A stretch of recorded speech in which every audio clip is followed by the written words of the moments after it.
الحمد للہ الذی ابدع الافلاک والارضین والصلاة والسلام علی من کان نبیا وآدم بین الماء والتین وعلی آلہ واصحابہ اجمعین، اما بعد فقد قال اللہ تبارک وتعالی فی کلامہ المجید والفرقان الحمید: اعوذ باللہ من الشیطان الرجیم، بسم اللہ الرحمن الرحیم۔ ولا تقولوا لمن يقتل في سبيل الله اموات، صدق اللہ مولانا العظیم، وبلغنا رسوله النبی الامین المتین المبین الکریم، ونحن على ذلك لمن الشاہدین والشاکرین، والحمد للہ رب العالمین۔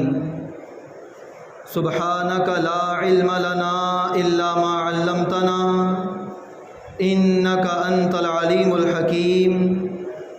یا صاحب الجمال ویا سید البشر، من وجهک المنیر لقد نور القمر، لا يمكن الثناء كما كان حقه بعد از خدا بزرگ توئی قصہ مختصر۔ عزیزان محترم،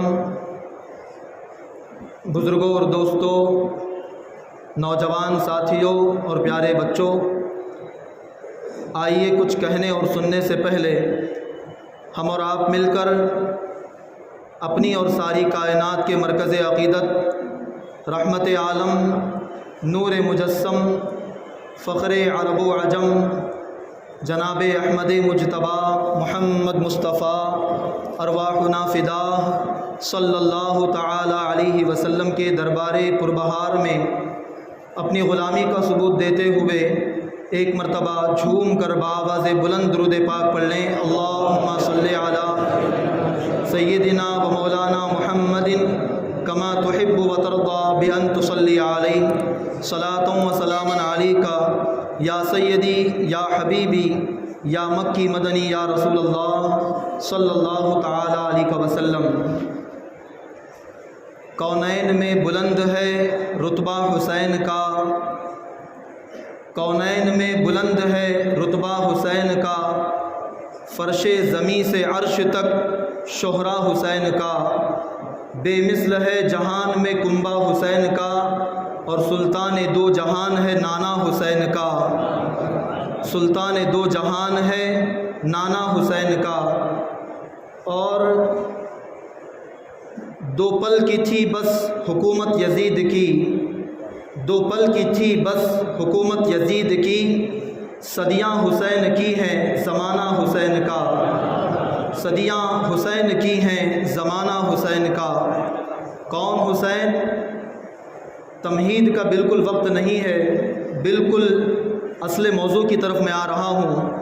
یہ وہ حسین ہیں کہ اپنے وقت کے رئیس المحدثین، امت کے سب سے عظیم، سب سے بڑے محدث حضرت سیدنا ابو ہریرہ رضی اللہ تعالیٰ عنہ کو لوگوں نے دیکھا کہ ابو ہریرہ اپنی دستار، اپنا مقدس امامہ نکال کر امام حسین کے قدموں میں رکھتے ہیں، امام حسین کے قدموں میں اپنا امامہ رکھ کر دوبارہ اسے اپنے سر پہ رکھ لیا۔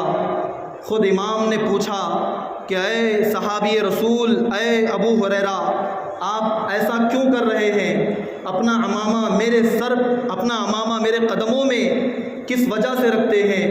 تو امام حسین کے سوال پر ابو ہریرہ نے فرمایا کہ بیٹا، تمہارا جو مقام ہے، تمہارا جو مرتبہ، اور تمہارے بارے میں جو میں جانتا ہوں، اگر لوگ تمہارے بارے میں وہ بات جان لیں تو لوگ تمہارے قدم کو زمین پر پڑنے ہی نہ دیں، بلکہ تمہاری راہوں میں اپنی گردنیں لوگ بچھانا پسند کریں گے، تمہاری راہوں میں اپنی گردن لوگ بچھا دیں گے، لیکن لوگ تمہارے بارے میں وہ نہیں جانتے جو میں جانتا ہوں۔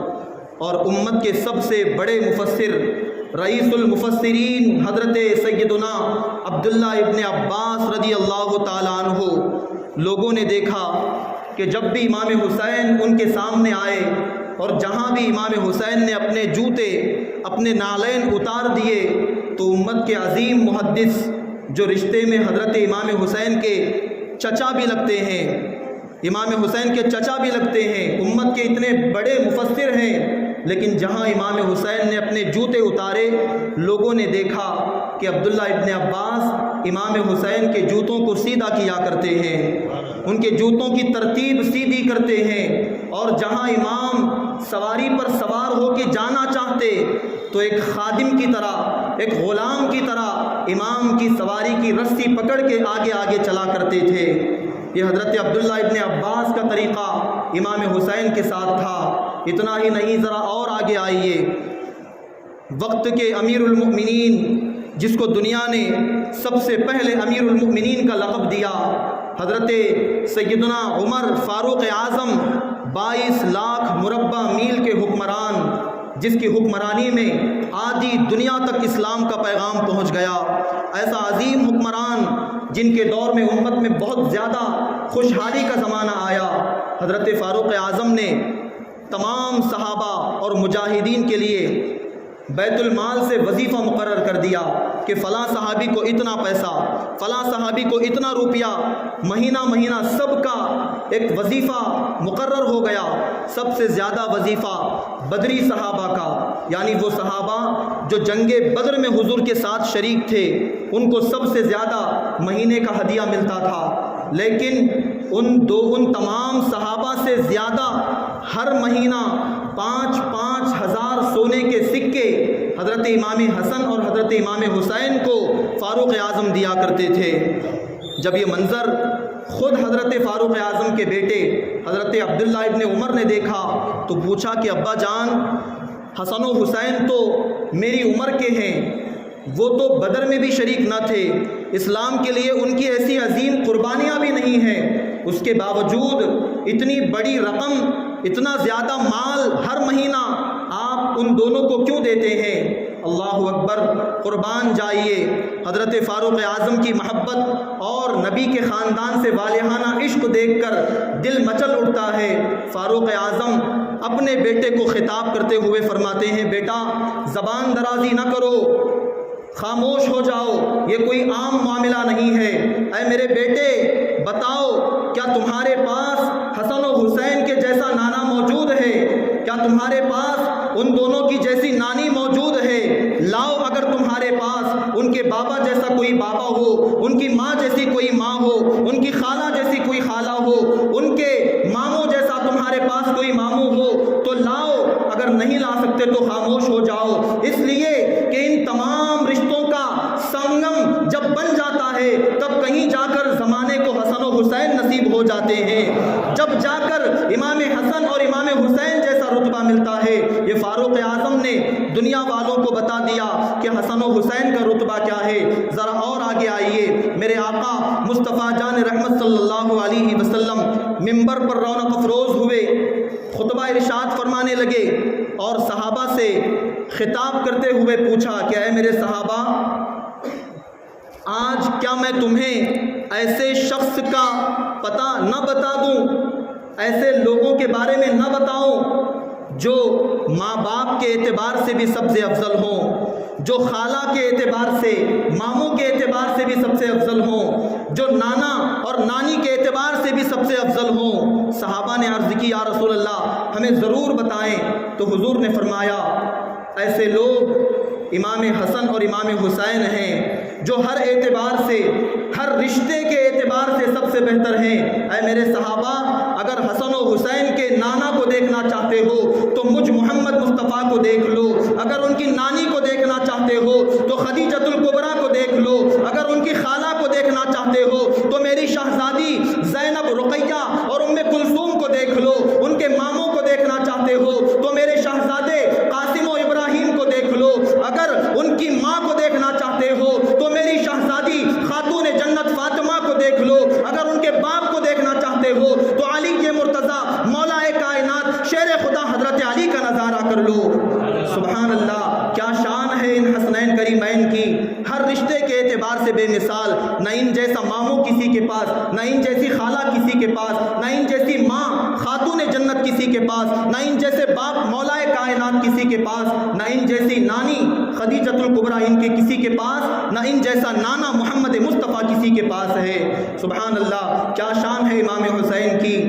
حضرت علی مرتضیٰ مولا کائنات شیر خدا خود روایت کرتے ہیں، بڑی تیزی کے ساتھ صرف پوائنٹ ٹو پوائنٹ اہم باتیں بتاتا ہوا میں گزر رہا ہوں، چونکہ وقت کے مطابق انشاءاللہ جماعت قائم کرنی ہے۔ ایک مرتبہ جھوم کر درود پاک پڑھ لیں، اللہم صلی علی سیدنا و مولانا محمد کما تحب و ترضی بأن تصلی علی صلاۃ و سلام علیک یا سیدی یا حبیبی یا مکی مدنی یا رسول اللہ صلی اللہ تعالی علیہ وسلم۔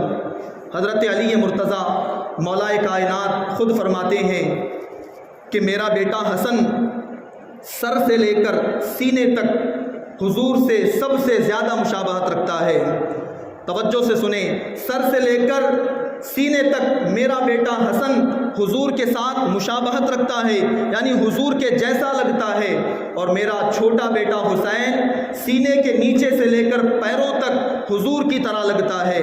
حضور کے ساتھ سب سے زیادہ مشابہت ان دونوں شہزادوں کو، ایک شہزادہ اوپر کا آدھا حصہ اور دوسرا شہزادہ نیچے کا آدھا حصہ، حضور کے ساتھ ایسی بہترین مشابہت تھی، یہاں تک روایتوں میں آیا ہے کہ صحابہ کرام کو اگر حضور کی یاد آتی، حضور کا اگر وہ دیدار کرنا چاہتے، حضور کا اگر نظارہ کرنا چاہتے، تو صحابہ کرام کا طریقہ کار یہ تھا کہ دونوں شہزادوں کو ایک ساتھ کھڑا کر دیتے، دونوں شہزادوں کو ایک جگہ جمع کر دیتے اور دونوں کا بیک وقت دیدار کر لیتے، تو ایسا لگتا گویا کہ وہ خود حضور کا دیدار کر رہے ہوں، گویا وہ حضور کا براہ راست دیدار کر رہے ہوں۔ ایسی پیاری مشابہت اللہ تعالیٰ نے نبی کے ان دونوں نواسوں کو نبی کے ساتھ عطا فرمائی تھی۔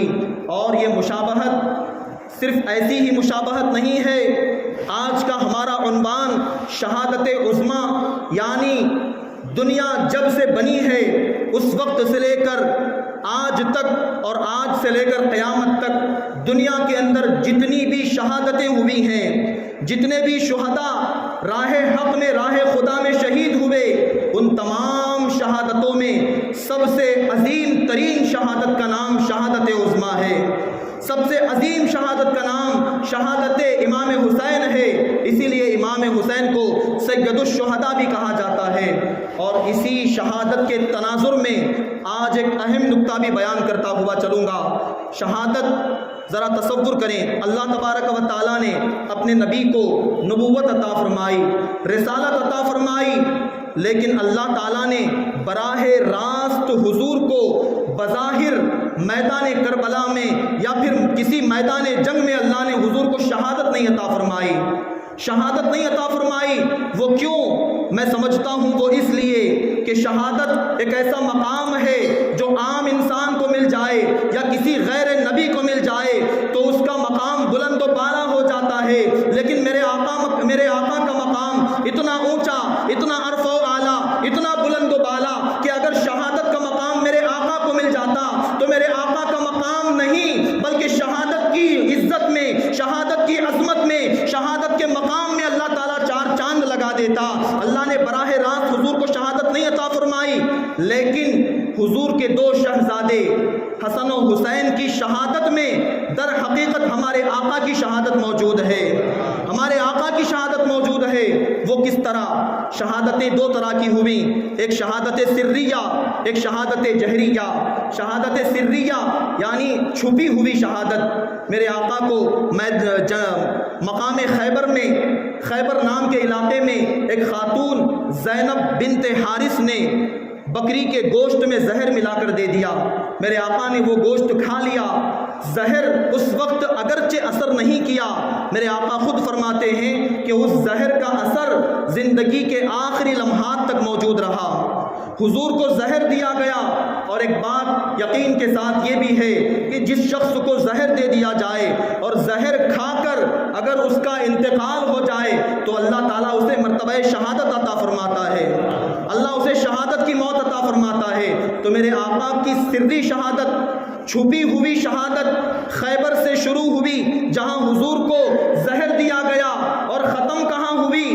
ختم اس وقت ہوئی جب ہمارے آقا کے نواسے امام حسن کو کسی نے زہر دیا، اور زہر کھانے کی وجہ سے امام حسن کا انتقال ہو گیا، ان کی وفات ہو گئی، وہ دنیا سے چلے گئے۔ تو در حقیقت وہاں امام حسن کی شہادت ہے، لیکن دیکھا جائے تو وہ شہادت سریہ جو خیبر میں زہر کھانے کی وجہ سے میرے آقا کی شہادت کی ابتدا ہوئی تھی، آج امام حسن کی وفات پر وہاں میرے آقا کی شہادت سریہ کی انتہا ہو گئی ہے، شہادت سریہ کی وہاں انتہا ہو گئی۔ اب شہادت جہریہ کی طرف چلتے ہیں۔ شہادت جہریہ یہ کیا چیز ہے؟ شہادت جہریہ اس کا آغاز میرے آقا کی زندگی میں اس وقت ہوا جب میدان احد میں میرے آقا کے دندان مبارک میں تیر لگ گیا، حضور کے مبارک دانتوں میں تیر لگا اور دانتوں سے خون آنے لگا، خون بہہ کر زمین کی طرف آنے لگا۔ تو اس وقت ہمارے آقا کی جو شہادت جہریہ تھی، شہادت جہریہ کا وہاں آغاز ہوا، وہاں شہادت جہریہ کی ابتدا ہوئی، اور انتہا کب ہوئی؟ شہادت جہریہ کی انتہا اس وقت ہوئی جب میدان کربلا میں نواسہ رسول، جگر گوشہ بطول، امام عالی مقام، سید الشہداء امام حسین رضی اللہ تعالیٰ عنہ کو یزیدیوں نے شہید کر دیا۔ تو ہمارے آقا کی شہادت جہریہ کی انتہا وہاں پر ہو گئی۔ بظاہر اللہ نے شہادت کا رتبہ حضور کو اگرچہ نہیں عطا فرمایا، لیکن در حقیقت دونوں نواسے جو آدھا آدھا حصہ حضور سے مشابہت رکھتے تھے، ان دونوں کی شہادت میں حقیقت میں دیکھا جائے تو ہمارے آقا و مولا کی شہادت موجود ہے، ہمارے آقا کی شہادت ان کی شہادتوں میں موجود ہے۔ اللہ اکبر! وہ تاریخی جملہ جو میرے آقا نے فرمایا، الحسین منی وانا من الحسین، حضور نے فرمایا تھا حسین مجھ سے ہے اور میں حسین سے ہوں۔ ذرا غور کریں، حسین مجھ سے ہیں، یہ تو سمجھ میں آ گیا کہ حسین حضور کی اولاد سے ہیں، لیکن حضور نے یہ بھی فرمایا کہ میں حسین سے ہوں۔ یہ کیسا ہو سکتا ہے؟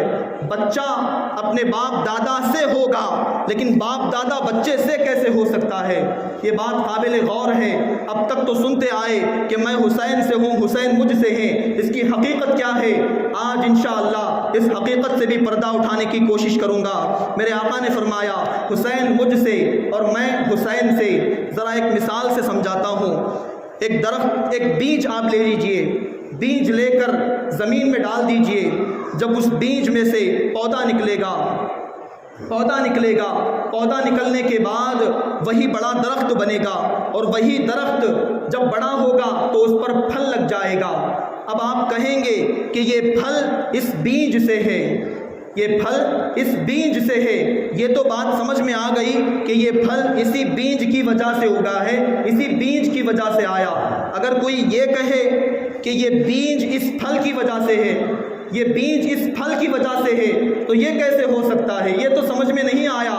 ذرا سنیں، یہ بیج اس پھل سے ہے وہ ایسے کہ جب یہ پھل پک جائے گا، یہ پھل کھانے کے لیے تیار ہو جائے گا، جب پھل کو آپ کاٹیں گے اور کھانا چاہیں گے تو اس پھل کے اندر وہی بیج نظر آئے گا جو بیج آپ نے زمین میں ڈالا تھا، جو بیج آپ نے زمین میں دفن کیا تھا، وہی بیج آج اس پھل کے سینے میں نظر آ رہا ہے بلا تمثیل۔ اسی طرح کہ اے میرے آقا، یہ بات تو سمجھ میں آ گئی کہ حسین آپ سے ہے، لیکن اے آقا آپ حسین سے ہے، یہ بات ہماری سمجھ میں نہیں آتی۔ یہ بات آخر کیسے، کس طرح ممکن ہو سکتی ہے؟ تو مصطفیٰ جان رحمت، شمع بزم ہدایت، نوشہ بزم جنت صلی اللہ علیہ وسلم کی جانب سے یہ جواب ملتا ہوا نظر آئے گا کہ اے لوگوں، میں حسین سے ہوں۔ اس کا مطلب یہ ہے کہ جب میدان کربلا میں میری وفات کے 50 سال کے بعد میرے نواسے حسین کو شہید کیا جائے گا، حسین کا سر جب کاٹا جائے گا، تو یاد رکھنا تمہاری آنکھیں بظاہر حسین کی شہادت کو دیکھ رہی ہوں گی، لیکن حقیقت یہ ہے کہ حسین کی شہادت کے ذریعے اللہ تعالیٰ میری شہادت کا ظہور فرمائے گا۔ یہی مطلب ہے کہ حسین مجھ سے ہے، میں حسین سے ہوں، یعنی حسین کی شہادت حقیقت میں مصطفیٰ جان رحمت کی شہادت ہوگی، حقیقت میں حضور کی شہادت ہوگی۔ اس وجہ سے حضور نے فرمایا کہ حسین مجھ سے اور میں حسین سے ہوں۔ اور اتنا ہی نہیں، اس کا ایک اور مطلب یہ بھی ہو سکتا ہے کہ اے پوچھنے والوں، میں حسین سے ہوں اس کا مطلب پوچھتے ہو تو ذرا سنو، میں حسین سے ہوں اس کا مطلب یہ ہے کہ جب میں دنیا سے چلا جاؤں گا، جب بظاہر میرا وصال ہو جائے، میں قبر انور میں چلا جاؤں گا، تو اس کے بعد اگر جو کوئی بھی حسین کے کردار کو دیکھنا چاہے، اگر جو کوئی بھی میرے کردار کو دیکھنا چاہے تو وہ حسین کے کردار کو دیکھ لے، جو میری صورت کو دیکھنا چاہے وہ حسین کی صورت کو دیکھ لے، جو میری سیرت کو دیکھنا چاہے وہ حسین کی سیرت کو دیکھ لے، جو میرے اخلاق کو دیکھنا چاہے، جو میرے عادت و اطوار کو دیکھنا چاہے وہ حسین کے عادت و اطوار کو دیکھ لے۔ گویا کہ اللہ تعالیٰ میری تمام عادت و اطوار اور صفات کا ظہور جب فرمائے گا تو وہ حسین کے ذریعے فرمائے گا۔ اسی لیے میں نے کہا کہ میں حسین سے ہوں، اس کا یہی مطلب ہے کہ حسین کا اٹھنا، حسین کا بیٹھنا، حسین کا چلنا، حسین کا پھرنا، حسین کا آنا جانا، حسین کا کھانا پینا، حسین کی نمازیں، حسین کی عادتیں، حسین کے اطوار، حسین کے اخلاق، حسین کا جمال، حسین کا کمال، حسین کی صورت، حسین کی صورت جب تم دیکھو گے تو حقیقت میں تمہیں اس کے اندر مصطفیٰ کا جلوہ دکھائی دے گا، حضور کا جلوہ تمہیں اس کے اندر دکھائی دے گا۔ یہی مطلب ہے کہ میرے آقا نے فرمایا حسین مجھ سے ہے، میں حسین سے ہوں۔ جس نے حسین سے محبت کی اس نے مجھ سے محبت کی، جس نے حسین سے عداوت اور دشمنی رکھی گویا اس نے مجھ سے دشمنی رکھی، اور جس نے حضور سے دشمنی کی اس نے اللہ سے دشمنی کی، اور جو اللہ سے دشمنی کرے گا اللہ تعالیٰ قیامت کے دن اسے سخت عذاب میں مبتلا فرمائے گا۔ یہ مقام ہے امام حسین کا، یہ مرتبہ ہے امام حسین کا، ایسے عظیم حسین کہ آج ہم نے امام حسین کی یاد منانے کا ارادہ کیا ہے۔ آج یوم عاشورہ 10 محرم الحرام روزے کی حالت میں کتنے ہمارے احباب یہاں موجود ہیں۔ ایسا نہیں کہ صرف محرم کا مہینہ امام حسین کا ہے، ایسا نہیں کہ صرف 10 محرم یوم عاشورہ امام حسین کا ہے، ایسا نہیں ہے۔ حقیقت تو یہ ہے کہ ہر مہینہ امام حسین کا ہے، ہر دن امام حسین کا ہے۔ کل بھی حسین کا تھا، آج بھی حسین کا ہے، آنے والا کل بھی حسین کا ہوگا، اس لیے کہ اس دور میں وقتی طور پر جو تخت پر بیٹھا ہوا تھا، جو اپنی حکومت کی خاطر خون بہانے کا عزم مصمم کر رہا تھا، بظاہر اس وقت وہ جیت رہا تھا، بظاہر وہ تخت پر اس وقت بیٹھا ہوا تھا، لیکن وہ حسین جو ایک پل کے واسطے بھی تخت پر نہیں بیٹھے، ایک لمحے کی خاطر بھی انہوں نے کرسی پر بیٹھنے کا ارادہ نہیں کیا، لیکن قربان جاؤ صدیاں گزر گئیں، زمانے گزر گئے، لیکن آج بھی اگر دلوں پر حکومت ہے تو امام حسین کی حکومت ہے۔ آج بھی اگر دلوں پر سکہ چل رہا ہے، زمانے میں راج ہے تو امام حسین کا راج ہے۔ اسی لیے تو شاعر نے کہا 2 پل کی تھی بس حکومت یزید کی، صدیاں حسین کی ہے زمانہ حسین کا، صدیاں حسین کی ہے زمانہ حسین کا۔ وہ حسین کہ اللہ اکبر، جن کو میرے آقا نے کبھی اپنے کندھوں پہ بٹھایا، کبھی میرے آقا نے اپنی پیٹھ پر بیٹھنے پر حضور نے سجدوں کو لمبا کر دیا، وہ حسین جن کو میرے آقا برابر منبر کے اوپر خطبہ دیتے ہوئے خطبے کے درمیان سے خطبے کو چھوڑ کر اپنے بچوں کو حسن و حسین کو اٹھانے آ جاتے، یہ وہ حسین ہیں جو میرے آقا کے لب چوما کرتے تھے، یہ وہ حسین ہیں جن کو میرے آقا سونگھا کرتے تھے اور فرماتے تھے الحسن والحسین ریحانتا فی الدنیا، حسن و حسین دنیا کے اندر جنت کے میرے 2 پھول ہیں۔ یہ وہ حسین ہیں جن کا مقام، جن کا مرتبہ کیا کیا بیان کیا جائے، کہاں تک بیان کیا جائے، لیکن ذرا تاریخ کا وہ المناک شرمناک دن بھی یاد کیجئے۔ 10 محرم الحرام ہے، سن 61 ہجری ہے، میرے آقا کو دنیا سے گئے ہوئے 50 سال کا عرصہ گزر چکا۔ 10 محرم الحرام کو میدان کربلا میں اسی امام حسین اور ان کے چاہنے والے اور ان کے گھر والوں کا 72 آدمیوں کا قافلہ، صرف 72 لوگ ہیں، 72 لوگوں کا ایک چھوٹا سا قافلہ ایک طرف ہے، اور مقابلے کے لیے جو لشکر، جو بڑا کانٹے مارتا ہوا سمندر کی طرح جو لشکر آیا ہے، اس کی تعداد 22,000 ہے۔ 22,000 کا 72 سے کیا مقابلہ ہو سکتا ہے؟ ایک طرف 100 سے بھی کم لوگ ہیں، دوسری طرف 22,000 سے زیادہ لوگ ہیں، ایک ایک آدمی کے مقابلے میں 500 سے زیادہ، ہزار کی تعداد میں زیادہ آدمی ہے۔ یہ کیسا مقابلہ ہے، یہ کیسی تعداد ہے دنیا کے اندر اتنی چھوٹی جماعت ہونے کے باوجود بھی جیتنے کا اگر ہنر ہم نے سیکھا ہے، جیتنے کا جذبہ اگر ہم نے دیکھا ہے تو وہ ہم نے کربلا والوں کے اندر دیکھا ہے، وہ ہم نے امام حسین کے چاہنے والوں میں دیکھا ہے۔ اللہ اکبر، یہ وہ حسین ہیں جنہوں نے میدان کرب و بلا میں یزید کے ظلم و ستم کے آگے یزید کے ہاتھ میں ہاتھ ملانا پسند نہیں کیا۔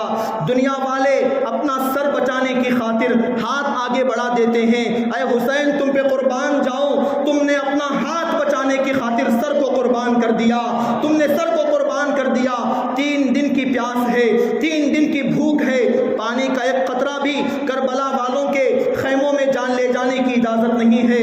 دریائے فرات ہے جہاں سے سارے یزیدی پانی پی رہے ہیں۔ ارے انسان تو انسان، جانوروں کو پانی پینے کی اجازت ہے، مگر حسینیوں کے خیموں میں ایک قطرہ پانی لے جانے کی اجازت نہیں ہے۔ ذرا تصور کرو، ایسا نہ سمجھو کہ امام حسین اور ان کے چاہنے والے پانی کو ترس رہے تھے۔ ارے اگر تم ایسا سوچتے ہو تو تم نادان ہو، اس لیے کہ اگر میرے حسین چاہتے کہ پانی ان کو مل جائے تو انہیں کوئی جد و جہد یا کوشش کرنے کی ضرورت نہیں تھی۔ وہ اگر دعا کر دیتے، میرے حسین تو کرامتوں کا سمندر، کرامتوں کا دریا ہے، وہ اگر دعا کر دیتے، پانی کو اشارہ کر دیتے تو نہر فرات کا پانی تو کیا، آب کوثر کا پانی بھی حسین کے قدموں میں آ جاتا، آب کوثر بھی قدمان حسین میں بہہ جاتا۔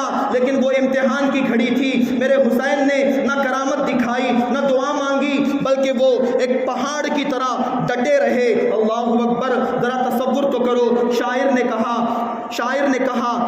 کیا کہا، کچھ دیر بعد میں یہ شعر آپ کو سناتا ہوں، لیکن ذرا تصور کرو، 3 دن کے بھوکے پیاسے ہیں، لیکن کیسے پیاسے۔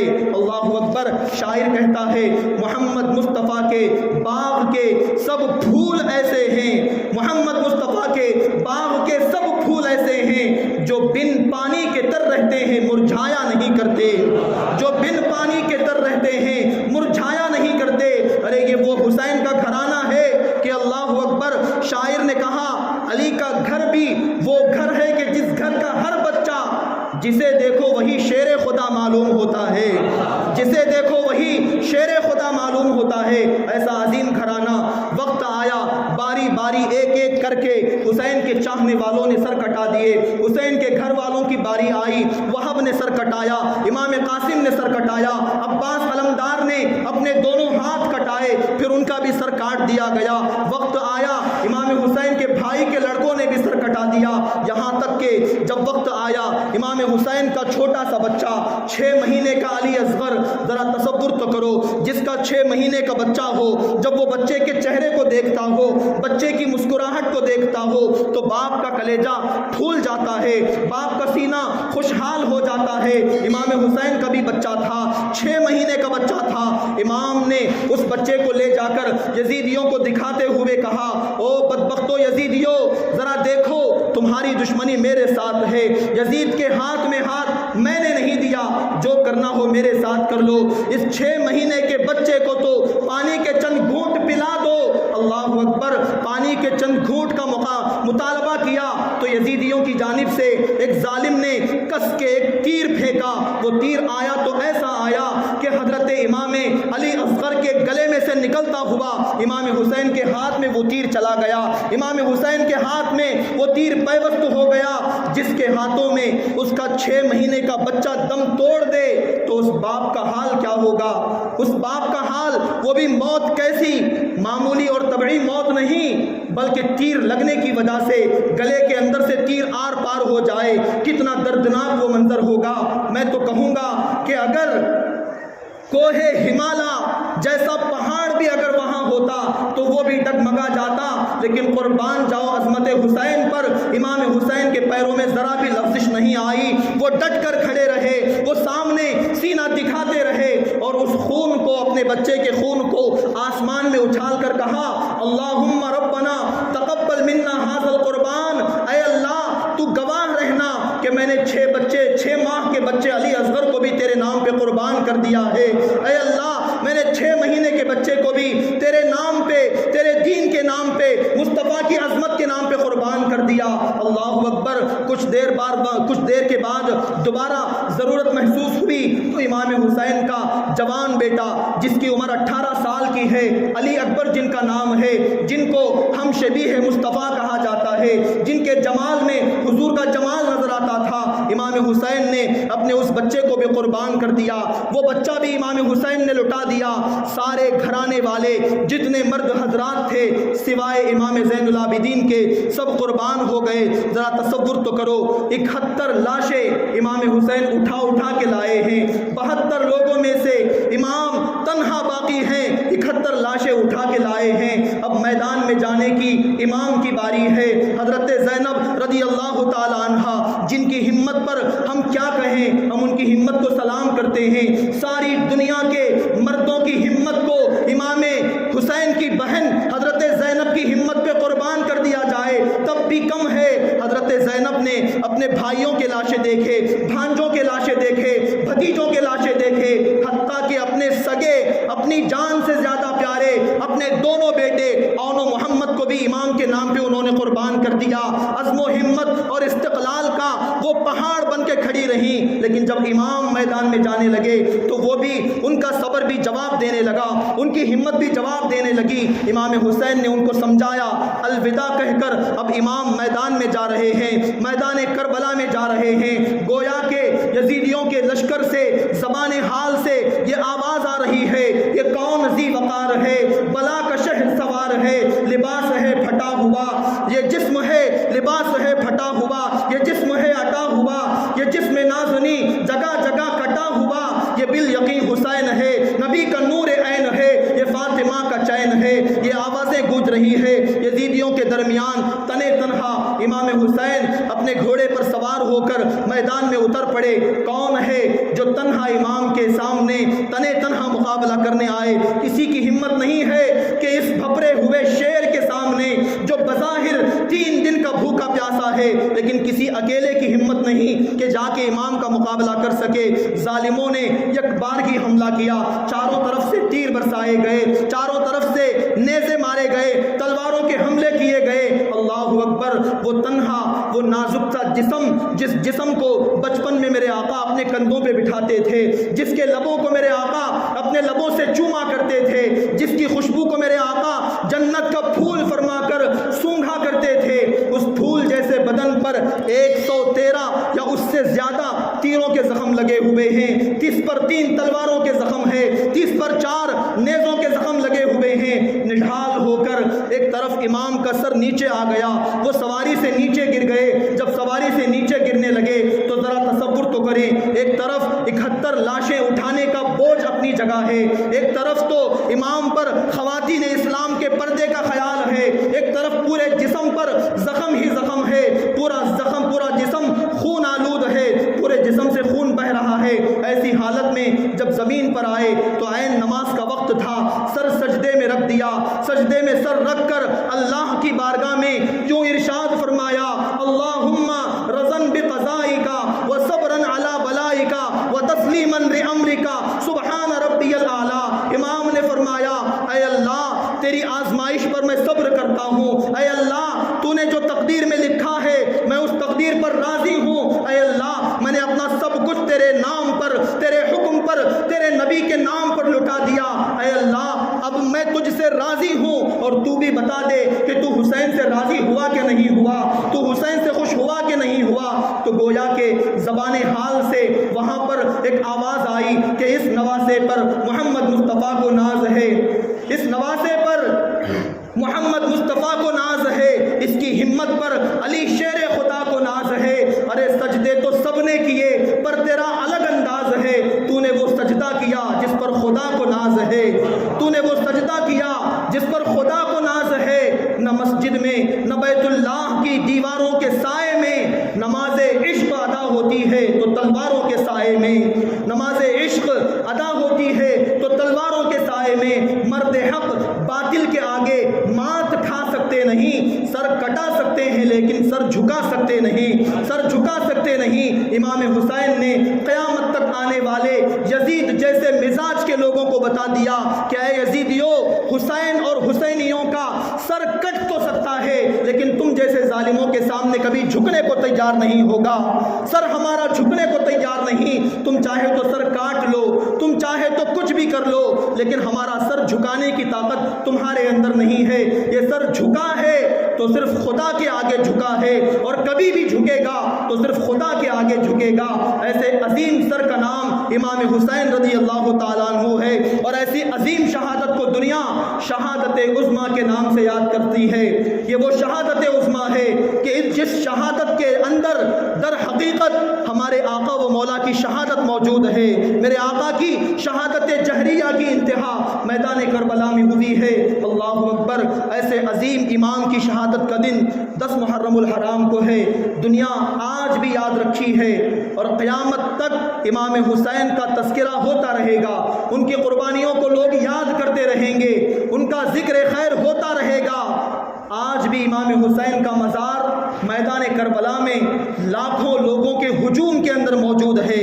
لاکھوں لوگ ان کے مزار کی زیارت کرنے کو اپنی قسمت کی معراج سمجھتے ہیں. لیکن وہ ظالم یزید جو تخت پر بیٹھا ہوا تھا, جو اسلامی اقدار کی پامالی کر رہا تھا, جو اسلامی قوانین کو روند رہا تھا, حکومت کی لالچ میں اس نے نہ جانے کتنی نافرمانیاں کی. آج اس ظالم یزید کی قبر نہ جانے کہاں کچرے میں گم ہو گئی. کوئی نہیں جانتا کہ وہ کہاں دفن ہوا, کہاں گل سڑ کر تباہ و برباد ہو گیا. لیکن قربان جائیے, امام حسین کا آج بھی جسم بھی زندہ ہے, امام حسین کا نام بھی زندہ ہے, ان کا ذکر بھی زندہ ہے, اور ان کا نام لینے والے بھی قیامت تک زندہ رہیں گے انشاءاللہ. ان کا نام لینے والے بھی قیامت تک زندہ رہیں گے. یہ امام حسین کی شہادت کے وہ دردناک مناظر اور امام حسین کے فضائل کے وہ بہترین مثالیں تھیں جو میں نے آپ حضرات کے سامنے بہت مختصر وقت میں بیان کرنے کی کوشش کی ہے. امام حسین کی شہادت, اس کا ایسا کوئی واقعہ, ایسی کوئی مثال, ایسی کوئی نظیر نہ آپ کو ماضی میں ملی ہے, نہ آئندہ کبھی مل سکتی ہے. ایسی بے مثال شہادت اللہ تعالیٰ نے اپنے نبی کے نواسے کو عطا فرمائی. اسی لیے تو امام حسین کا لقب سید الشہداء کہا جاتا ہے. سید الشہداء یعنی جتنے لوگ شہید ہوئے ان تمام شہیدوں میں سب شہیدوں کے سردار کا مقام اللہ نے امام حسین کو عطا فرمایا. یہ مقام اللہ نے امام حسین کو عطا فرمایا. انشاءاللہ آئندہ جمعہ کربلا کے بعد ہونے والے حالات اور واقعات, کربلا کے بعد کس کا کیا انجام ہوا, اور کربلا کے بعد اہل بیت اطہار کی زندگیوں کا کیا معاملہ رہا, انشاءاللہ آنے والی جمعہ آپ حضرات کے سامنے سنانے کی کوشش کروں گا. آج یوم عاشورہ ہے. جو لوگ روزہ رکھے ہیں وہ بڑے خوش نصیب ہیں. یوم عاشورہ کی فضیلت بہت زیادہ ہے. صحابہ رسول کہتے ہیں کہ رمضان کے روزوں کے بعد جس روزے کی بڑی اہمیت بتاتے ہوئے اس روزے کو رکھنے کی حضور نے کوشش کی ہے, وہ روزہ یوم عاشورہ کا روزہ ہے. یوم عاشورہ کا روزہ, اس روزے کے ساتھ یا تو ایک دن پہلے کا روزہ یا ایک دن بعد کا روزہ ملا کر رکھنا چاہیے. یہ ہمارے آقا کا فرمان ہے. یوم عاشورہ کے روزے کے بارے میں حضور نے فرمایا, مجھے اللہ کی ذات سے امید ہے کہ عاشورہ کے روزے کے بدلے اللہ تعالیٰ پچھلے ایک سال کے تمام گناہوں کو بخش دے گا. ایک سال کے تمام گناہوں کی بخشش ہو جائے گی. تو انشاءاللہ جو لوگ روزہ رکھے ہیں وہ بڑے خوش نصیب ہیں. جو نہیں رکھ سکے وہ بھی روزہ رکھیں. عاشورہ کے دن جتنا ہو سکے قرآن پاک کی تلاوت کریں, زیادہ سے زیادہ نفل نمازیں ادا کرنے کی کوشش کریں. قضا نمازیں ہیں تو قضا پڑھنے کی کوشش کریں. ذکر و اذکار کریں, غریبوں میں صدقہ خیرات کریں, اپنے گھر والوں پر زیادہ خرچ کرنے کی کوشش کریں. آج کے دن جو اپنے گھر والوں پر دل کھول کر خرچ کرے گا اللہ تعالیٰ سال بھر اس کی روزی میں برکت عطا فرمائے گا. سال بھر اس کی روزی میں برکت ہوگی, اور اپنے گھر والوں پر خرچ کرنا بھی اس کے لیے صدقے کے برابر اللہ تعالیٰ اسے ثواب عطا فرمائے گا. تو آج کا دن بڑا مبارک دن ہے. اچھے کاموں میں, نیکیوں میں, ایک دوسرے کے ساتھ محبتوں کے ساتھ آج کا دن گزاریں. اللہ تعالیٰ کی بارگاہ میں دعا ہے جو کچھ کہا گیا سنا گیا اللہ آپ کی بارگاہ میں قبول فرمائے. کہنے سننے میں جو بھی لفظی شرعی غلطی ہو اللہ اپنے فضل و کرم سے معاف فرمائے. مولا تعالیٰ ہم تمام کو امام حسن و حسین کا صدقہ عطا فرمائے. سید الشہداء امام حسین کی شہادت کا صدقہ عطا فرمائے. امام عالی مقام کی محبت ہمارے دلوں میں پیدا فرمائے. ان کی محبت میں جینے مرنے کی توفیق عطا فرمائے. اہل بیت کی محبتوں میں جینے مرنے کی اللہ ہمیں توفیق عطا فرمائے۔ آج کے دن اللہ تعالیٰ جو ہمارے روزوں کو، نمازوں کو، عبادتوں کو اپنی بارگاہ میں قبول فرمائے۔ مولا تعالیٰ آج کے دن کے صدقے دنیا بھر کے مسلمانوں کو امن و سلامتی عطا فرمائے، بیماروں کو شفا عطا فرمائے، سب لوگوں کی پریشانیوں کو دور فرمائے، سب لوگوں کی نیک مرادیں، نیک تمنائیں پوری فرمائے۔ آمین آمین یا رب العالمین برحمتک یا ارحم الراحمین۔ ایک ضروری اعلان سماعت فرمائیں۔ کے لیے بھی دعا، جی حسنین کے لیے دعا، پوتری کے لیے۔ ایک ضروری اعلان سماعت فرمائیں کہ بروز اتوار 22 تاریخ کو بعد نماز مغرب مسجد معصومیہ خونی محلہ آدونی میں ایک جلسہ منعقد کیا گیا ہے، جس میں تذکرہ کربلا اور حضور مفتی اعظم ہند کے عنوان پر بیان ہوگا۔ مقرر خصوصی حضرت مولانا مفتی عمران القادری صاحب ممبئی سے تشریف لا رہے ہیں۔ آپ تمام حضرات سے گزارش ہے کہ اس عظیم الشان پروگرام میں ضرور شرکت فرمائیں۔ اور اسی طرح انشاءاللہ آج جیسا کہ یوم عاشورہ ہے تو ہر سال یوم عاشورہ کو دعائے عاشورہ پڑھنے کا اہتمام مسجدوں میں کیا جاتا ہے۔ آج جمعہ کا دن بھی ہے، یوم عاشورہ بھی ہے۔ انشاءاللہ بعد نماز جمعہ فوراً سنتوں اور نفلوں کے بعد انشاءاللہ دعائے عاشورہ پڑھی جائے گی۔